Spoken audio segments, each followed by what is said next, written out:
emotion, energy and motion.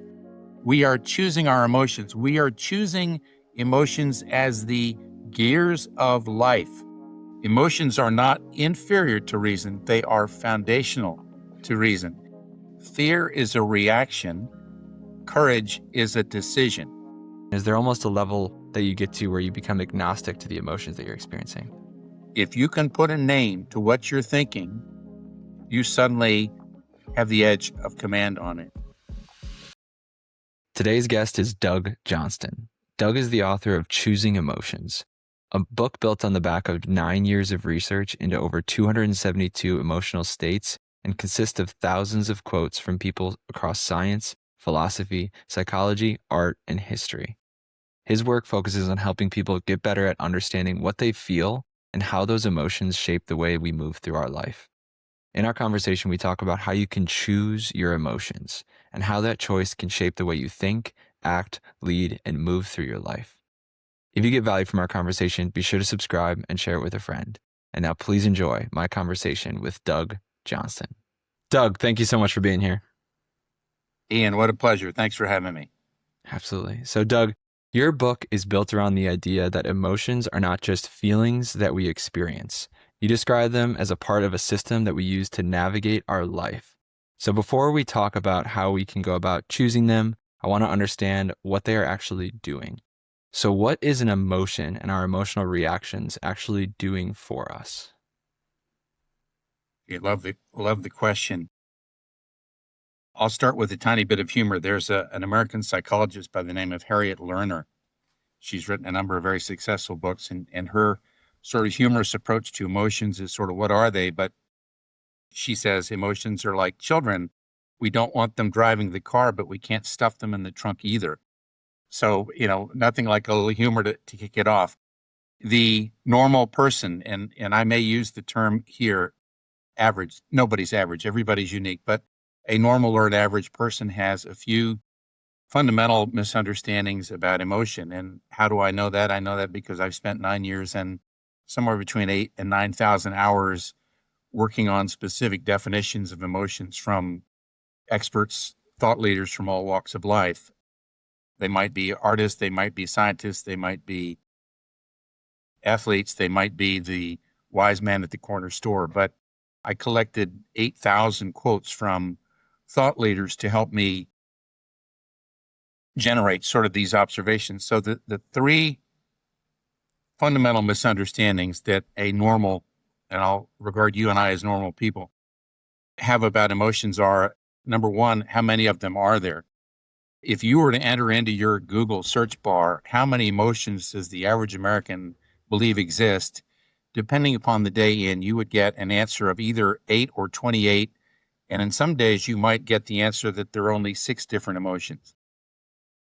In the course of my research over all those years, I documented 272 different emotions. And, that sort of raises an eyebrow. And yet it's quite true. These are not obscure, complex emotions. These are not acronym emotions. These are normal, everyday emotions that you don't necessarily realize that you're in or using, but they're emotions like blushing or bullying or narcissism or wonder or joy or resentment or forgiveness or empathy or gratitude or humility or luck. They're normal, everyday emotions. And we're so often in them that we don't realize that we're using them. So misperception number one is the average person, again, nobody is average, but a normal person thinks there are only a couple of dozen emotions when in fact they're easily into the low hundreds. Misunderstanding number two is that most of us regard emotions as sort of episodic. Last Tuesday, I was angry at my boss. Thursday, I was annoyed with my daughter. Friday, I got very excited because the World Cup game was going to be on the TV. And we tend to think of emotions as very sporadic, once every so often, but otherwise we are, if we're normal, we think that we're being rational and logical and that emotions are only occasional or sporadic. And that's not at all true. Emotions are constant, all day, every day phenomena rather. I'll give you a specific example. Let's say, Ian, that you're sitting at home on a Saturday and you're bored. There's nobody else in the house, and you decide, well, I'm bored. We'll start with boredom. I'm going to grab the remote control and see what's on TV. So you shift from boredom to curiosity.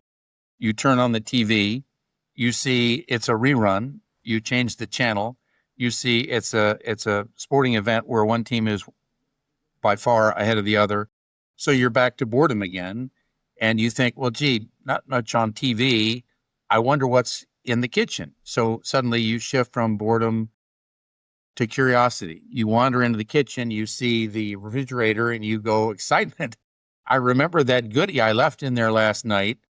Now you shifted from curiosity to excitement. You open the refrigerator door. There is that goodie that you left there last night, and you're exultant. It's great. It's a great discovery. You reach for it. The moment you reach for it, your cell phone goes off. It's an annoying telemarketer. So you went from exultant to annoyed. You quickly figure out how to dismiss the telemarketer who was interrupting your enjoyment. You eat the goodie, you're satisfied, and you're back to boredom. You think, well, I'll call my friend Bill. Maybe he'll want to go to the gym. So what I've described is what is normal, which is all day, every day, we are shifting from one emotion to another. And in fact, emotions are how we navigate our lives. They are constant. Even when we're sleeping, we're experiencing one emotion to the next, to the next, to the next. So emotions are not sporadic. They are constant. They are how we navigate. The third fundamental misunderstanding that normal people have about emotions is that emotions are somehow inferior to logic or reason. And we've all heard, you've heard, I've heard, emotions getting sort of a bad rap, a bad reputation, where somebody says, well, that Charlie, he gets so emotional, or Mary, she gets so emotional, and emotions are sort of disparaged. They're given a bad rap. The reality is that if you were to take all the top thought leaders in science, from neuroscience to psychology to psychiatry and on down the line, at the Nobel level, you would find that the latest science is unanimous that emotions are superior to reason and logic. I'm going to say that again. Emotions are not inferior. They're not bad things. They are not occasional bad things. They are superior to reason and logic. I'm going to give you a few names to reinforce that. So whether it's Jonathan Haidt, who teaches psychology at NYU in New York City, a widely read best-selling author, his quote is, "It's only because our emotional system works so well that our reason can work at all." Antonio Damasio, who teaches neuroscience at USC in Southern California, also a best-selling author and one of the premier neuroscientists in the world, has documented clinically that if you disconnect a person's emotional capabilities, they can't decide anything. You can't evaluate. So emotions allow us to evaluate thoughts so that our logic can apply. And if you accept that for a moment, and it's quite true, Daniel Kahneman, Nobel Prize winner from Princeton, all of these thought leaders are saying the same thing. Emotions are not inferior to reason. They are foundational to reason. And that's a really profound thought. The moment you start to accept that emotions are not something that you should poo-poo or denigrate or relegate to, gee, that's when I'm having a bad day, I'm emotional. Those are fundamental issues. All right. So to go back to your initial question, what are emotions? Our emotional system does really two things. Number one, it protects us.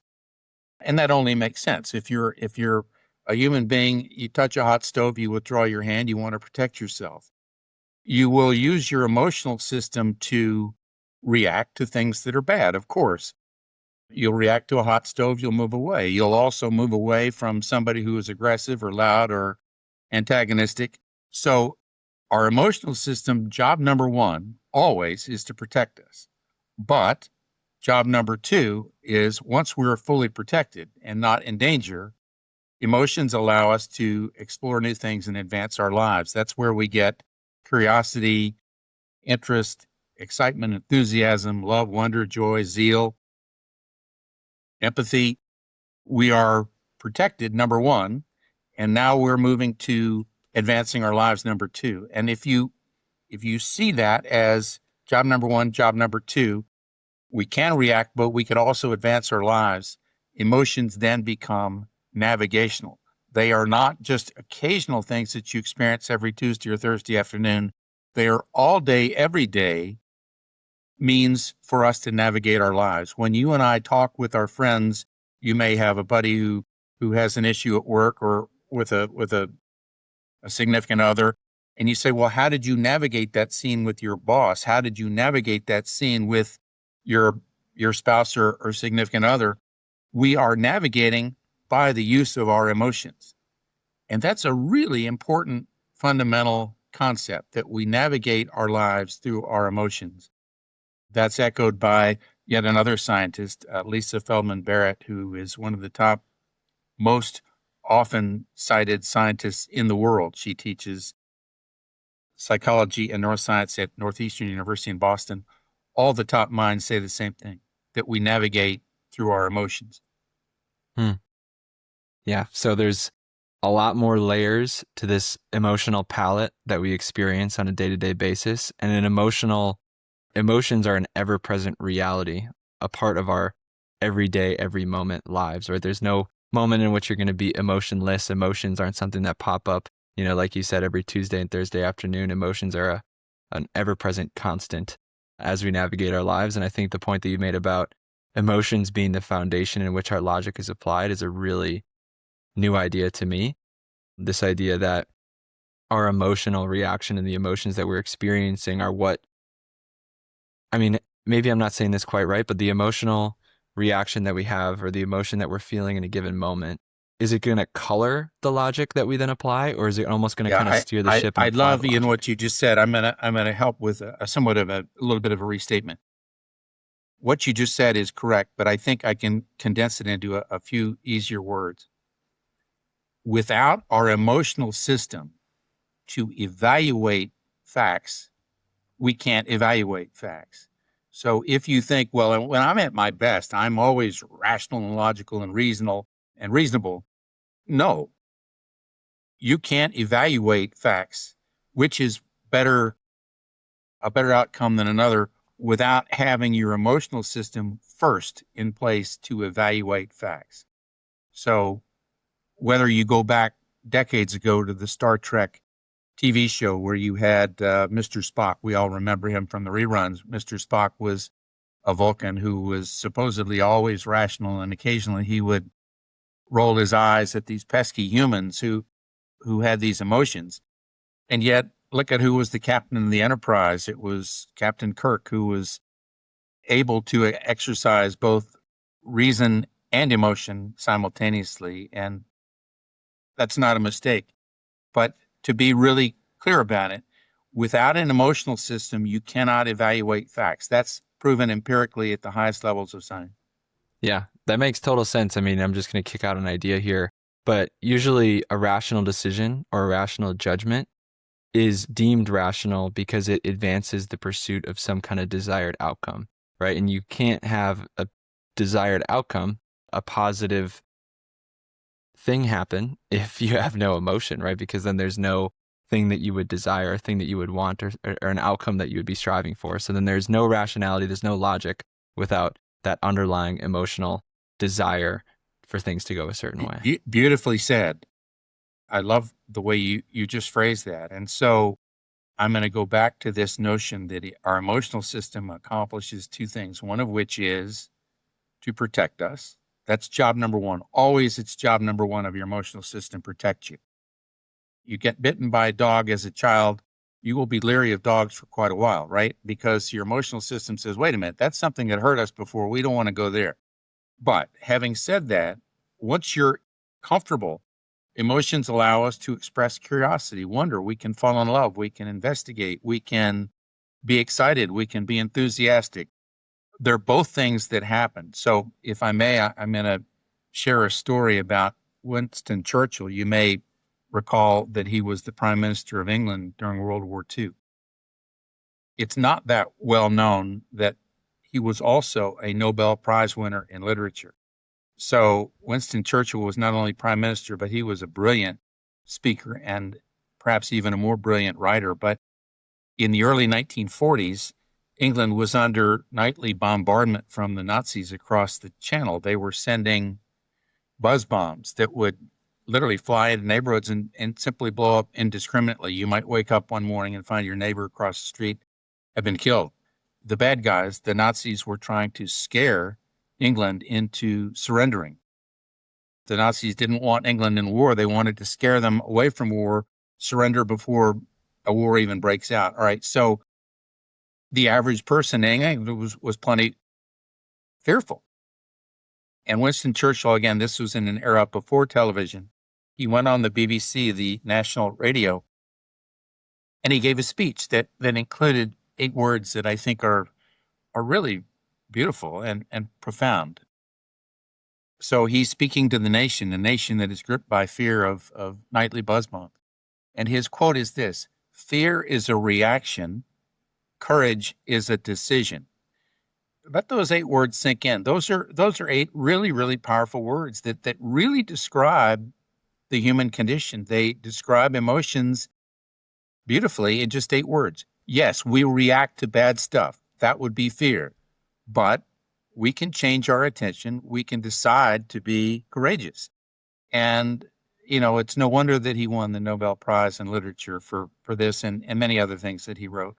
But the issue of victim and victor, yes, if we touch a hot stove, if somebody is really nasty to us, we want to withdraw, we react. Of course we react.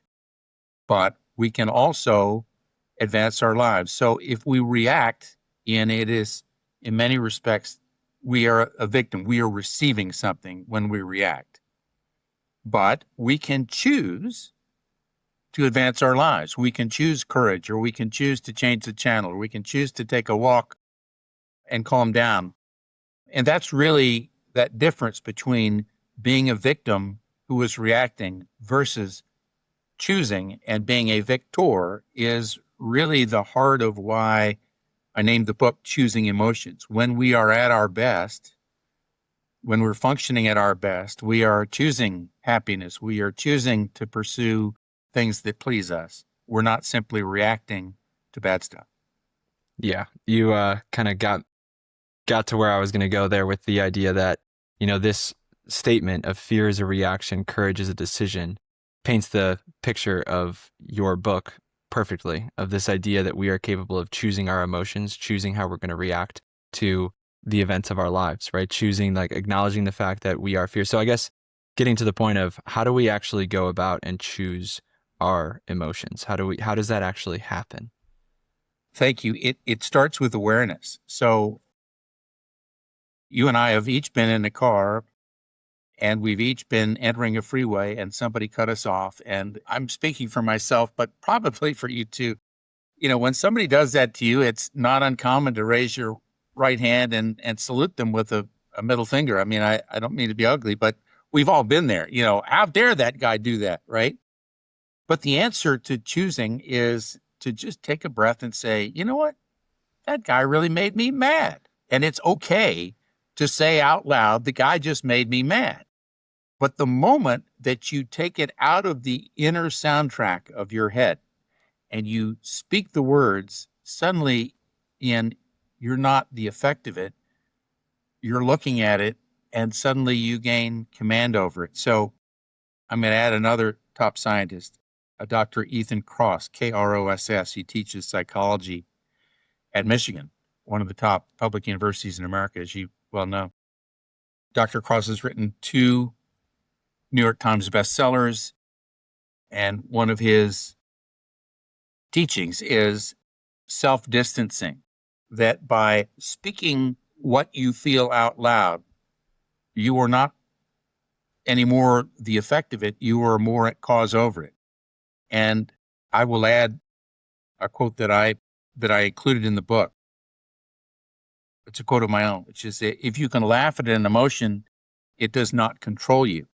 But the whole process is we all have an inner voice. You do, I do, when we're sitting in our bedroom, alone in our car, in the shower, wherever we happen to be. When we think in our inner voice. And a really, really good idea to taking control of your emotions is to speak them out loud. It's totally fine to say, I'm getting frustrated here, or I'm getting annoyed with my whoever. And the moment you speak it out loud, you sort of self-distance, to use Dr. Cross's word. You suddenly aren't the effect of it, you're more in charge of it. Here I am acting like I'm a scientist. I'm not. I'm a professional researcher, but I'm going to give you yet another scientist who uttered 5 words that I think should be cast in stone. His name is Daniel Siegel. He teaches psychiatry and neuroscience in affiliation with UCLA in Los Angeles. He came up with 5 words that I think should be cast in stone. And those 5 words are really easy. Name it to tame it. If you can put a name to what you're thinking, you suddenly have the edge of command on it. If you are sitting in your room quietly thinking, why me? Why does this stuff always happen to me? That's being victim. But if you say, you know what? I'm really feeling frustrated. I'm really annoyed by, or whatever the emotion is. When you speak it out loud, when you put a name to it, suddenly you start to gain control. And it may sound so simple, and it is, but few of us do it. So name it to tame it. Putting words to your emotions is the first step in getting command into being able to choose them. Mm. Yeah. And in my own anecdotal experience, I've noticed this. I've practiced meditation and mindfulness for a handful of years now. And there are certain days where the guided meditation app that I use will go through this practice with you to invoke a certain emotion, or just really become more deeply aware of the emotions that you're experiencing. Maybe you're meditating in the morning and you're drowsy and you're tired. And he just says, just feel that, become aware of it. And then you can notice that with emotions or thoughts that you're experiencing or things that you're paying attention to, things that you've gotten distracted with, if you just intentionally become aware of that thing, just the awareness, the acknowledgement of it, the half-life of it is it just lasts so much less time. Like it's so much shorter I of like a the way range. you said it. You mentioned something that I find really wonderful, which is the half-life. So I'm going to give you a couple of other quotes from thought leaders. Again, I'm the professional researcher that sort of assembled all this, but you may have heard of the Sloan Kettering Clinic in New York City, which is one of the top cancer clinics in the world. It's been there for the better part of 100 years. Well, who were Sloan and who were Kettering? Well, they weren't physicians. Charles Kettering, he was the head of design and engineering for General Motors, which for most of the last century was the biggest car company in the world. Here is a brilliant quote from Charles Kettering. A problem well stated is a problem half solved. If you can simply Yeah. put it into words, you are suddenly more in command of it if you can define it. And even if you are mistaken, but you're at least starting somewhere. If you're sitting in your room, if you're wrapping up a meditation and you say, you know what, I'm really just pretty tired today. Even saying those words out loud, suddenly you're not in that emotion, Ian. You're looking at it. And the moment you're looking at it, you realize that it isn't controlling you. You can actually talk about it. So putting thoughts to emotions is an extremely powerful way of getting command of your life and your emotions at the same time. Yeah. And I think just taking that next step for me in my everyday life of the awareness of emotions is one thing, but then actually going and saying it out loud, like I'm procrastinating right now, right? I'm feeling distracted or feeling tired, I'm feeling overwhelmed, right? Saying these things out loud then again takes it out of the subconscious, allows you to rationally look at it. Is that the idea? Is like that why it works, that you kind Yes. of take Yes. it out of You have subconscious? brought that thought. Everybody, you, I, everyone has an inner voice, the soundtrack of your mind. It's the way we think, of course, but we think in words. And if you can apply words to what you're feeling, you gain command over them. And it sounds so simple, but It's so true. The number of times that you and I have had multiple emotions going on at the same time. I'm upset with my boss. I'm annoyed with my child. I'm puzzled by what my girlfriend did. Whatever the thought is, it's totally normal to have multiple emotions going on at one time. And it's quite healthy to say out loud, you know what, I'm annoyed with my child. I'm angry with my boss, and I'm puzzled by my girlfriend. That's okay. And the moment you say these things out loud, that you take them out of the soundtrack of your mind and you articulate them and you put them into the physical universe. I actually heard myself say that. It's remarkable how therapeutic it is, because Yeah. now you have a basis for taking the next step. Well, should I really be puzzled by my girlfriend? Why don't I just pick up the phone and call her? Or should I really be annoyed by my teen? Why don't I just have a chat with them this afternoon? Or whatever it happens to be. But self-distancing, which is Dr. Cross's term, taking it out of the soundtrack of your mind and saying it out loud and putting it into the physical universe, is a really healthy step. Yeah. And just to explore maybe a little bit with you on why that works, right? Is it the idea that when you take the emotion and you can name it, right? And then the taming it, is it just the way our brains work in that, okay, we're going to acknowledge that we're experiencing this emotion and that this is, suboptimal or problematic, right? This isn't a very helpful emotion. And then does our brain just kind of automatically kick into gear to like problem solving mode of like, okay, this is a problem to be solved? Or why do you think that idea works? Good. I'm gonna give you a tiny bit of a lengthy answer to that, but I think it's worth it. You and I may have had friends, perhaps even ourselves, where we got a medical diagnosis. The doctor's office called and said the blood test that you took last Thursday, doctor wants to talk to you next Tuesday. And immediately you're stuck in a question mark. Oh my gosh, what might this be? It might be this, it might be that, it might be this, it might be that, and your mind starts to race, right? That's normal. Okay. Well, then you arrive at the doctor's office on Tuesday and the doctor says, oh, by the way, my assistant didn't give you the full story. You're fine. You may need to take some iron or, some supplement, but you're fine. Well, suddenly all those question marks that you had several days earlier are replaced by an exclamation point, right? That's the same thing that happens anytime that we can define something. So, Ian, to answer your question, when you name something, you define it. When you define it, you take it out of being a question mark and you move it into being either a period or an exclamation point, but your mind is calmer. So, I'm going to go back to Dr. Dan Siegel.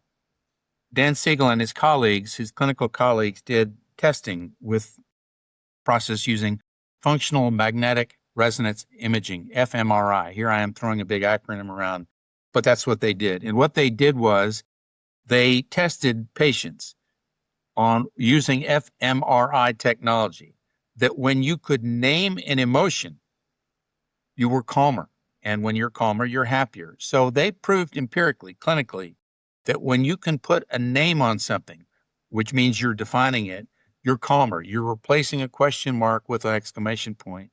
And we're all happier when we know something. And even if you are making a small mistake, maybe you didn't quite name it perfectly, but you at least made progress. You've eliminated several of the question marks, and now you have something to work with. Your emotional system calms down. When we're calmer, we're happier. So naming emotions, name it to tame it, is a pathway to calm and happiness. Yeah. And is there an idea there? Because you talked about how maybe you won't be able to name it exactly correct. Is there a way that we can get better at becoming more aware and more accurately aware of the emotions that we're experiencing?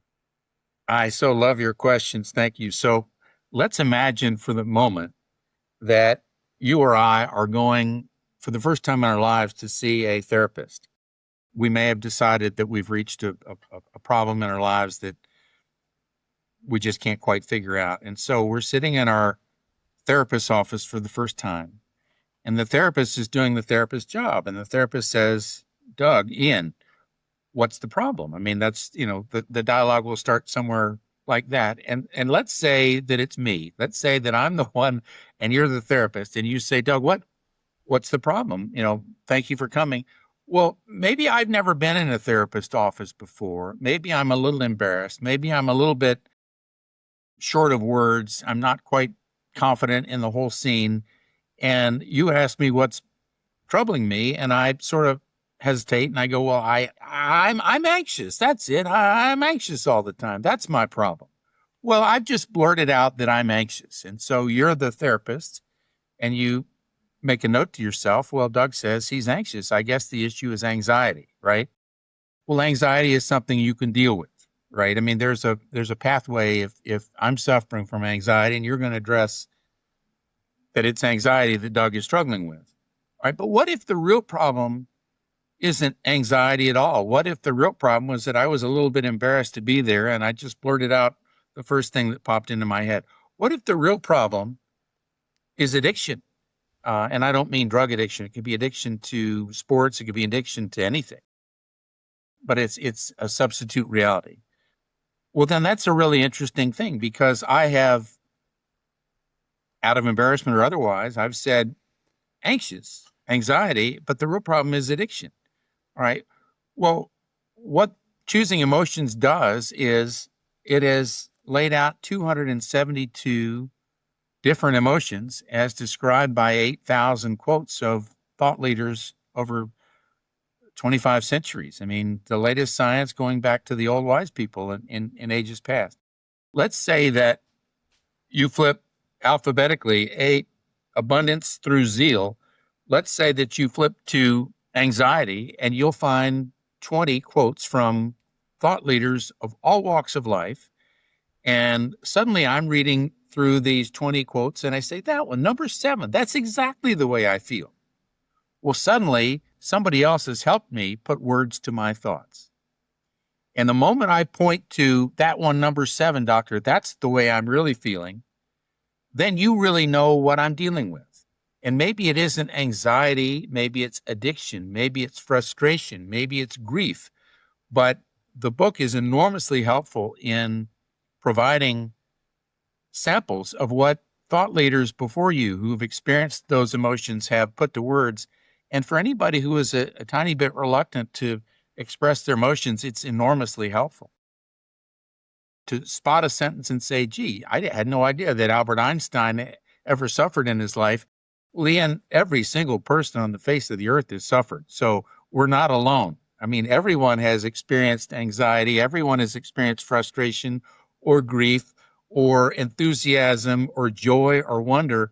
And to be able to see what other people have said can really make it easy for us to name the thought. Yeah.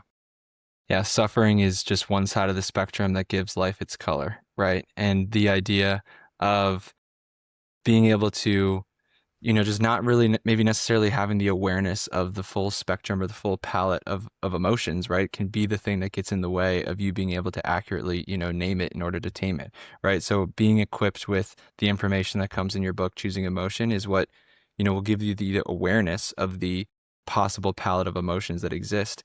Because we started this conversation by you talking about the idea that, most people, right, average people, if you ask them how many emotions there are, they might say anywhere from 8 to 26, right? And, if you probably would have asked me, I would have said it's probably around, I don't know, like 30 with maybe like some subtle nuance in between, but there's a lot more possible emotions that we can be experiencing, and just becoming aware first of the possibilities is what will give us the information in order to accurately name it, tame it, so we can state the problem that we're experiencing. And as you had mentioned, a problem well stated is a problem half solved. So having that information is critical in starting the journey of, quote unquote, solving the problem.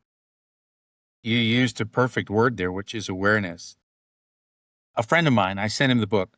We had a conversation and he said, my gosh, he said, if you'd asked me, I would have said there are 24 emotions. And I can see easily these are everyday emotions. You've documented 272 different emotions.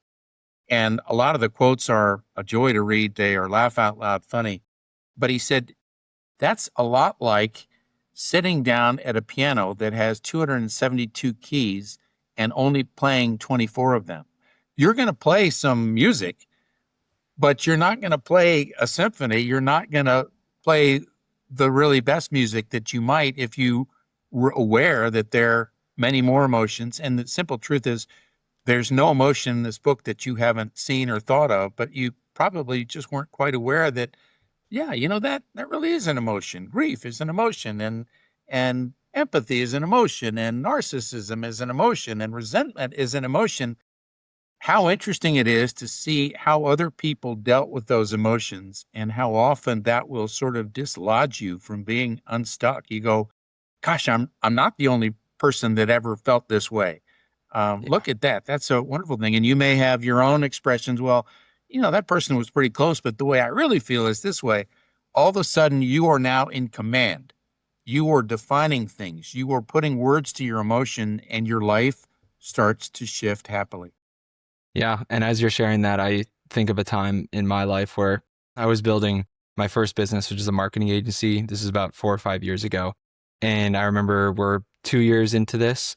And, everybody talks about the idea of freedom when you start your own business, but nobody talks about the flip side of that, where there's just nobody telling you what you're supposed to do. So it's just on you to figure it out and decide what the next best step is going to be, how to proceed forward and build your business. So there's just like a sense of just feeling like lost and just second guessing yourself and not being super convicted in the decisions that you're making. And I was feeling this emotion and felt like super lonely. Like there just weren't a lot of people that I could relate to about this idea. And then we joined this group of other agency owners who were also building their business and, shared this Right. conversation. And then you hear that they're all struggling with the exact same thing. And that idea of just recognizing and seeing that, hearing the stories of other people about their experience with this emotion and how they were able to handle it ignited me, right? It just like made me feel less alone in the process. And then I could use them as like an inspiration to see, oh, they navigated it, they got through it, they were able to pursue in spite of it. Yeah, like when you see the stories of other people handling and getting over, I guess might not be the right term, but managing the similar emotion or something that you're experiencing with, it can be tremendously helpful. Thank you for that. There's a very prominent psychologist named Jill Bolte Taylor, PhD, and she addresses the emotion fear. And she decided, well, she's going to look at the letters FEAR. And she decided that FEAR, fear, stands for false expectations appearing real. FEAR. And she said, so often fear is a misemotion. So often the things we're afraid of aren't really real. Given your background in the corporate world, I want to share a corporate story with you that really changed my life. So I was involved in helping to create a very, very large company in Los Angeles, and I was in the next office to the CEO. And so for the first several years that we were there, we were building this company, and we were all really, really focused on perfect details and meeting every deadline. Well, 4 or 5 years into it, we were enormously successful, and we had hired hundreds of employees, and they didn't necessarily share our founder's sense of passion and getting all the details right and always being on time for meetings and the like. So one morning, I was in my office, and I typically got in the office at 6, 7 in the morning, and I saw people rolling in at 7, 8, 9. That was very different from the way we had started our business. The corporate culture had changed. We had shifted from being passionate, detail oriented people to, in many ways, we were just happy with our success and taking things easily. So my boss, the CEO, arrived next office, and I knew at a glance that he saw what I saw, which is that people weren't working. They were arriving late. They were drinking coffee. They weren't exhibiting the same passion that we had felt. And I knew in my heart that my boss was angry. I mean, at a glance, he saw what I saw. He looked across the floor of our employees, and people were goofing off. And I turned to him and I said, and I'm happy to write an email to the staff that, work starts at 8 o'clock, you're at your desk working at 8 o'clock, et cetera. And he said, no, he wanted to handle it differently. And I thought, I know he's angry. I know he doesn't like what he sees. And he did something that really surprised me. He chose an emotion. Instead of falling victim to anger and writing a blistering email or sending out a text or whatever to whoever, you better get back to work or you're going to be out of a job. He didn't do that. He chose to inspire. He sent out an email, but it wasn't an angry email. It was an inspirational email. And I watched him do it. I watched a man who I knew was angry but he wasn't going to show anger. He was going to show inspiration. And within 20 minutes, everybody in the office had read his email. They were uplifted. Their coffee was back. They were sitting at their desk, and away we went. People got the message that we have a rare opportunity here to do something specific. And I so greatly admired my boss for choosing inspiration instead of anger. It changed my life watching them. Yeah.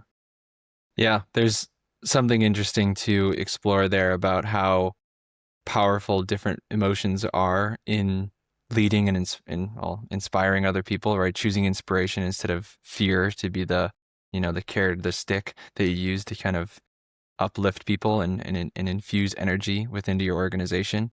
But something really quick that's just eating away at me that I'd love to ask you is in your individual journey, when you're attempting to build this muscle of being able to choose your emotions, right? And kind of have this muscle of being able to become aware of the emotion that you're experiencing, naming it, saying it out loud, giving you the opportunity to look at it and then solve the problem and shift into a different direction, choose a different emotion.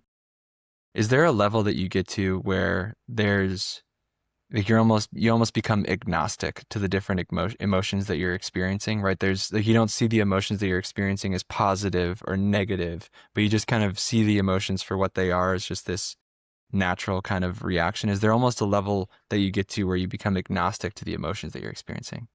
I'd like the word agnostic. I'm going to use one that may surprise you. I'm going to use wisdom. That when you see things for what they are, and you simply name them. That person is angry. It doesn't mean I have to be fearful. You just say to yourself, perhaps you step in the next room and say, Charlie is angry today. But it doesn't mean you have to be fearful, right?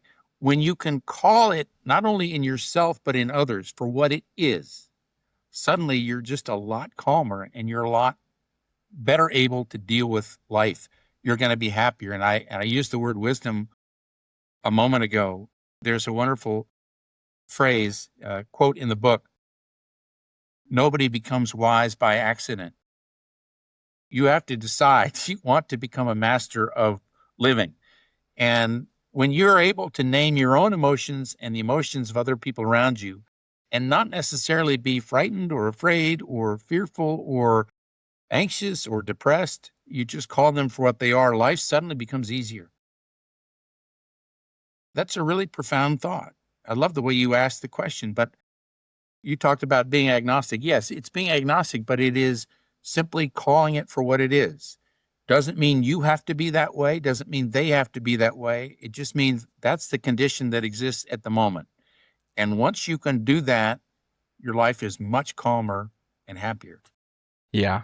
Because I think something that I struggle with is, I can become aware of an emotion that I'm experiencing, but then I just go through this whole narrative of like, what does that say about me? And like, what does that mean about me? Like, I get all frustrated about me experiencing this emotion. And it's just like kind of spirals into this, negative self-talk. It's like, oh, this is like, I'm so overreactive. Like, this is just who I am. So it almost feels like there's a level beyond that where you just get to the point where you're able to become aware of this emotion that you're experiencing, seeing it for what it is. It doesn't mean all these different things. You use self-talk. Pardon me for interrupting you. You use self-talk, which I like, but I'm going to phrase it a tiny bit differently. I'm going to talk about your inner voice. Everybody has an inner voice. Everybody has an inner voice. That inner voice is in words. And a really good idea is to make friends with your inner voice. A really good idea is to make friends with your emotions. You can say out loud, what, today I might get angry. Or yesterday I got frustrated and I felt kind of goofy for feeling frustrated. But the moment you can talk to yourself that way, you realize that you really are in control and not just suddenly, Bill's angry, so I have to be upset. No, Bill can be angry and you can be just really calm and say, well, Bill, I'm going to solve that problem, or whatever. Or Bill, I'm not going to listen to you. I'm going to head into the next room. When you simply can articulate in words, I'm going to give you another couple of quotes from thought leaders, and I think these might be helpful. So Niels Bohr was a theoretical physicist. He was a colleague of Albert Einstein. Niels Bohr also won the Nobel Prize. Niels Bohr, you might think, well, he's a theoretical physicist. He thinks in terms of square root symbols and infinity signs. Who knows? No. Here's his quote about the importance of words. What is it that we human beings ultimately depend upon? We depend upon our words. We are suspended in language. This is a nuclear physicist. Noam Chomsky, the father of modern linguistics, PhD. Here's his quote. Language etches the grooves through which your thoughts must flow. Well, use words, use language. You may be familiar with Brene Brown. I think she's she's written 6 or 7 New York Times bestsellers. She's a psychologist teaching out of the University of Houston. Here is her quote about the importance of using words. Language is our portal to meaning making. Having access to the right words can open up entire universes. William Shakespeare, suit the action to the word and the word to the actions.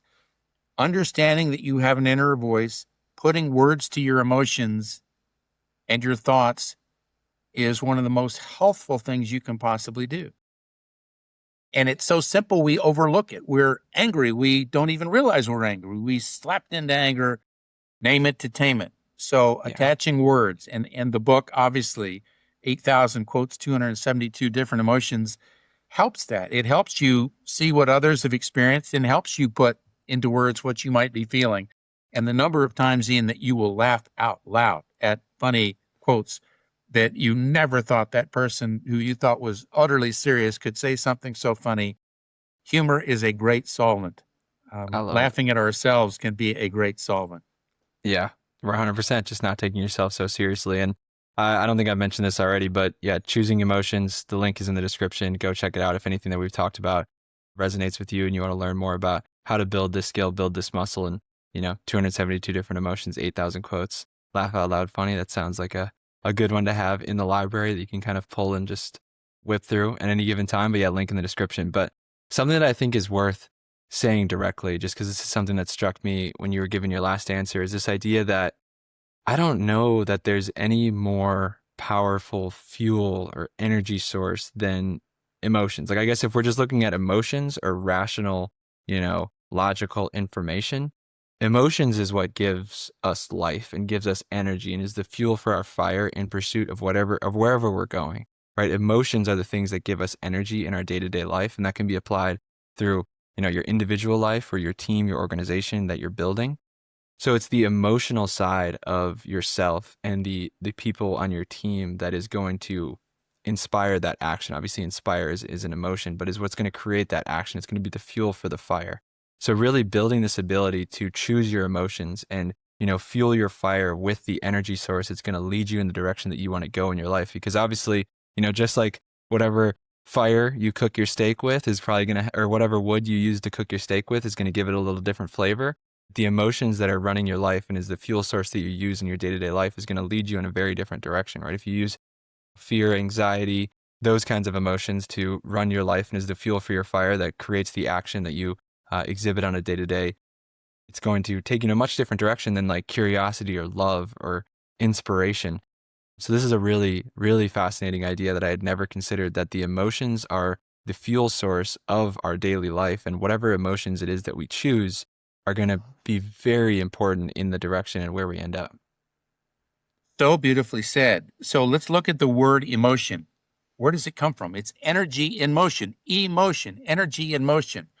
You are, when you're at your best, when I'm at my best, when your audience is at their best, we are choosing our emotions. We are choosing emotions as the gears of life, just like a cyclist with a 15 speed or a 25 speed bicycle uses different gears for different terrain. We are using different emotions for different landscapes of our life. Heather Ensworth, maybe not be a name you know, she's got her master's in divinity. She's got a PhD in psychology. She said something that stopped me in my tracks. And she said, Earth is a planet that is about emotions. And the moment I read it, I said, no, come on. That's just pie in the sky stuff. And the longer I reflect on that, I think, you know what? It really is a planet about the energy of emotions. And when we're at our best, choosing the right emotions to fit the scene. Yeah. It's a beautiful phrase. Yeah, it really is. And the idea that, the logical part of me wants there to be like, okay, so what are the emotions that I should just always be using, right? But you made that point that there are different emotions that fit the different landscapes of your life, right? So there's no like these are the right emotions, these are the wrong emotions to have, right? It needs to be an adaptive ability that you have to choose the right emotion for this given situation or landscape of your life that you're in. And it's giving yourself the 5-second pause where you say, you know what, I'm getting frustrated, or I'm getting annoyed, or I'm irritated, or you know what, this is a sensational symphony I'm listening to. It doesn't have to be a bad emotion. It might be a really wonderful emotion, but giving yourself that couple of seconds to simply articulate what you're feeling before you speak, what a turning point in your life. Yeah. So I know your book doesn't necessarily directly talk about this idea, at least as far as I understand, but with this awareness as a leader of an organization or a leader of a large team, right? We have this awareness, this acknowledgement that emotion, right, is going to be the fuel of the fire of the spirit of your organization or your team that you're leading. So being a leader, in a not manipulative way, but being able to invoke and speak to and draw out these emotions of the people on your team is a really powerful ability to have, right? You gave that story of the CEO that you worked with who, chose inspiration over anger or fear, and that lit a fire under the team. So how do you go about kind of invoking, is there anything that you can speak to on how you can go about invoking the emotions of the people that you're leading or the team that you're working with? So imagine Doug Johnston writing a book over 9 years, 9,000 hours, my little dog curled at my feet, and the number of times late at night that I would come across a quote from somebody that changed my life, and the number of times my jaw dropped, and where I would say out loud, "Oh my gosh, if I had known that when I was 20 years old, I would have lived a really different life." Well, there isn't a guidebook on emotions. When you and I were born, I don't think your parents, and certainly mine, didn't hand me a book that said, Ian, Doug, here is a guidebook on emotions. We are sort of thrown into life. We learn emotions from our parents, our family, our friends in school, scripture if we're religious, college, whatever. Having dinner with people, you see how other people handle things. Well, what this book does is that it has curated 8,000 quotes from some of the most capable people on earth. And it doesn't mean that they all won the Nobel Prize. Of course not. They could be the wise man at the corner butcher store who just happens to have really insightful views on life. But you can borrow from other people who have experienced what you're experiencing. You can realize that you're not alone. And then you may say, you know what? That person had a really great insight about grief or enthusiasm or charisma or karma or abundance or humility or gratitude. And yet I can add my own secret sauce to that. It is entirely okay to thumb through a book 5 minutes, choosing emotions 5 minutes at a time, and find pearls of wisdom. But it's entirely fine for you to have your own pearls of wisdom. But why not take advantage of the insights of 1,800 different thought leaders through world history? Many of them have been where you are. Every one of them has experienced pain, frustration, sorrow, grief, you know, and they've also, many of them have experienced great heights of joy and wonder. Mm-hmm. Why not take advantage of that? Absolutely. As you were sharing that answer again, we talked about like, okay, what is the mechanism that you can use or the vehicle that you can use to invoke an emotion in maybe a team or an organization that you're leading or in yourself, right? And I think you talked about the idea that choosing emotions is filled with quotations and stories of other people. And I think story itself is that vehicle or that mechanism that you can use to invoke the emotion in other people. Whatever emotion it is that you want to invoke is telling and using story, right? Like you even, again, going back to your example that you shared about the CEO, he didn't just say rationally like, hey, everybody, work starts at 8 a.m. Like we need to do these things. You need to be in your desk. You need to do this, right? Which is just like monotone, just straight factual. No, he told the story about this opportunity that's available for you and your organization, the team, and what you want to go and achieve, right? An inspirational story. So maybe it's using He Story is that ability. beautifully said. Stories are very, very powerful, and what you find in emotions, and I think you know this, is that emotions are the domain of both our head and our heart. So when you and I were small, and during the course of our lives, we've heard the expression, use your head on one hand and then follow your heart on the other. If we're living well, we are combining both the domains of the head and the heart. The heart is traditionally, over the centuries, the seat of emotion and spirit and poetry and intuition. The head is traditionally the seat of facts and knowledge and, details and the like. If we're living our lives well, we're living our lives coherently in balance, where the domain of the head and the heart are harmonious, they're synchronizing. And you find that, this, I know this, but it's a good reminder. You find that in wise people. You may come away from a meeting thinking, that woman, she's got it together. Her head and her heart are on the same page. And in my experience, and certainly in writing the book and doing the research, I came across that notion many times. Albert Einstein, you may think, my gosh, he's, you know, creator of the theory of relativity, did work in quantum physics and relativity and the like. You may think that he is all about facts and knowledge and science. You'd be surprised at how many hundreds of times Albert Einstein, the great theoretical physicist, would write about emotions. One of his quotes is, "Don't let your mind interfere with what your heart already knows." Well, think about Mm, that. Don't yeah. let your mind interfere with what your heart already knows. Yeah. He wrote many, many quotes about emotions.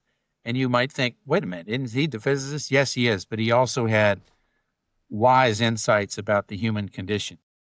Yeah.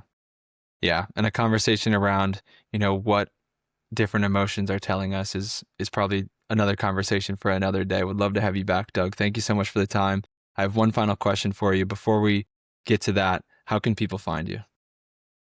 The book is Choosing Emotions. The website is choosingemotions.com. The book is available in hardback, paperback, e-versions on Amazon, Ingram Spark, Barnes & Noble, and many other places. The book is truly a joy to read. You can take 5 minutes to pick your favorite emotion of the day, or you can spend several hours seeing what other people through history have shared with us to your benefit. It's a really fun read. Amazing. Yeah, we'll have the links to everything in the description. So go check out all of Doug's work, all of his social media, all of his other content. But Doug, thank you again for the time. My final question for you is a recurring question that I ask every guest. If you had a giant billboard with one message to the world that everyone in the world could see for 10 seconds, what would it say and why? Be your own best friend. Be your own best friend. Yeah, that's definitely something I can work on, is just being nicer to yourself, right? You're the only person that you're going to spend your whole life with, right? The way you talk to yourself matters. Be your own best friend. You can be wise, you can be funny, and when you solve whatever it is that's troubling you, the world benefits. Yeah. Doug, thank you so much for the time. Thank you for listening. The main thing I'm taking away from my conversation with Doug is this idea that our emotions are the fuel behind our actions.